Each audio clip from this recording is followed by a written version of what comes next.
আমাদের দেশটা এখন একটা খুব খারাপ অবস্থায় আছে। আমাদের দেশের জনগণের, জাতির, দলের প্রত্যেকটা মানুষের ঐক্যবদ্ধ হওয়ার প্রয়োজন রয়েছে। যদি বাংলাদেশের জনগণকে বিভক্ত করা যায়, এই দেশকে আবারও ভারতীয় আধিপত্যবাদের হাতে চলে যেতে হবে।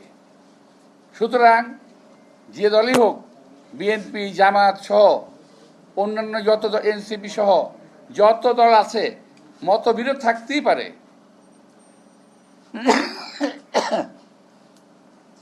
মতবিরোধ থাকতেই পারে আমাদের, কিন্তু জাতীয় স্বার্থে, দেশের স্বার্থে আমাদেরকে একটা কথা মনে রাখতে হবে, ঐক্যবদ্ধ থাকতে হবে।